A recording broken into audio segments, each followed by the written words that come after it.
Donc nous allons avoir un premier sujet. Bonsoir. Pour une fois, c'est lancé par notre ami René Louis, Oui, mais c'est un sujet polémique, effectivement. d'accord. Encore que je voudrais savoir où est la polémique. La polémique, On va essayer de définir la polémique finalement. la polémique. Alors, vous pouvez, bon, je pourrais laisser la parole à René Louis parce que la polémique, c'est de savoir, c'est la fameuse question des relations entre l'anglais et le français, comme il y a des polémiques entre le judaïsme et le christianisme, comme il y a des, bon voilà, Oui, oui. il y a des polémiques qui n'en finissent pas. Bien sûr.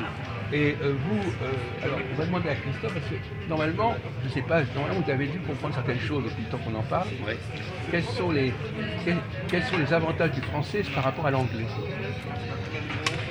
Les avantages du français par rapport à l'anglais, c'est que la langue française est prioritaire déjà à la base. Et puis, de deux, c'est que les Anglais ont emprunté dans l'utilisation du langage anglais les mots français, les écritures françaises et la langue française. Voilà, donc ça c'est dégueu. Voilà. Vraiment, elle a oublié de nous dire ça. C'est la première. C'est pour ça que je lui ai demandé comment on disait Voilà. beauté en anglais. Première chose qu'on. Je lui ai demandé comment on disait beauté en anglais, elle m'a dit beauty.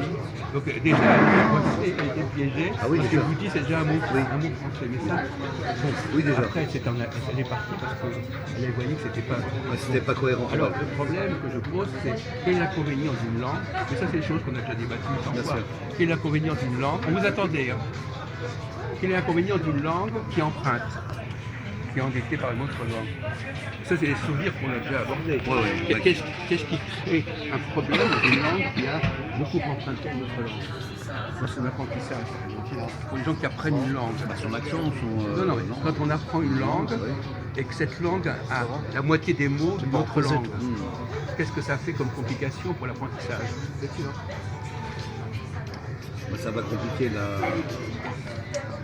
compliquer l'expression, L'apprentissage. l'apprentissage, oui, bah c'est ça. L'expression, l'écriture aussi, l'écriture. L'écriture changera.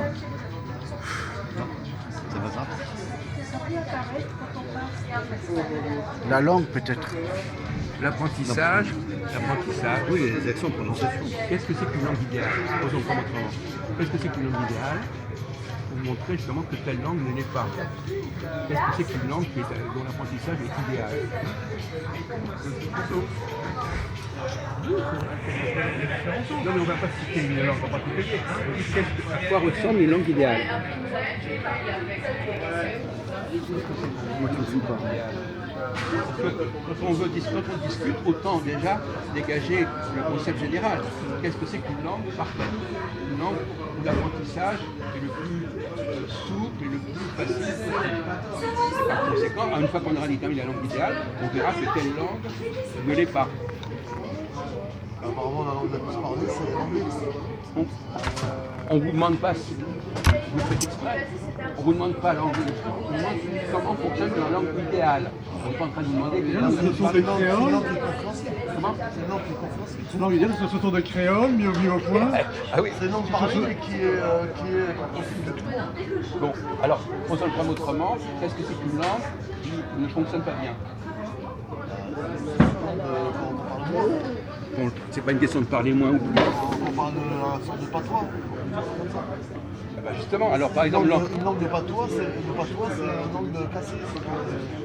voilà, alors le patois, ça, par exemple, Par exemple, si on prend le patois ou le sabir, un dialecte. un sabir, Des créoles ou des créoles. oui, c'est des langues qui sont composées de plusieurs langues. Oui, tout Voilà. à fait. Bon. Alors, en quoi est-ce que c'est compliqué pour un enfant, par exemple, quelqu'un, d'apprendre une langue qui est composée de plusieurs sources? Pourquoi c'est compliqué pour l'apprentissage plutôt que quand c'est une langue qui a une seule source? C'est des paramètres différents. Vous ne pouvez pas, au lieu de faire des tautologies, faire la spécialité. Il y a des paramètres différents. Mais il répète encore, mais ça ne veut rien dire. C'est une expression qui Ça veut est rien vide de dire, sens. ça. Mais il emploie des mots qui ne veulent rien dire. Ah, il faut que je vous dise ce qu'il faut répondre.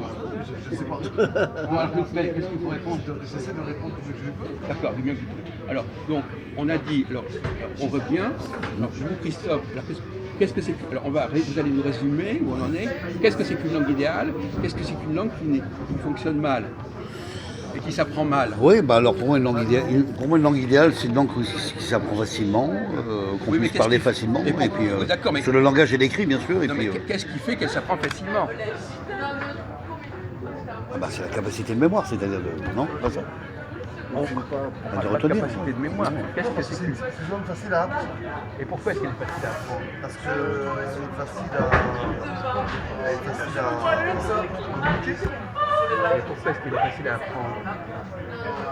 Alors, on va poser le problème. Parce que Qu'est-ce que c'est que... parce que- L'assimilation est plus facile. L'alphabet, elle est plus simple Qu'est-ce que c'est que par rapport au L'alphabet, ça n'a pas de Bah, c'est grâce par rapport à l'alphabet, par rapport aux lettres. De A à Z.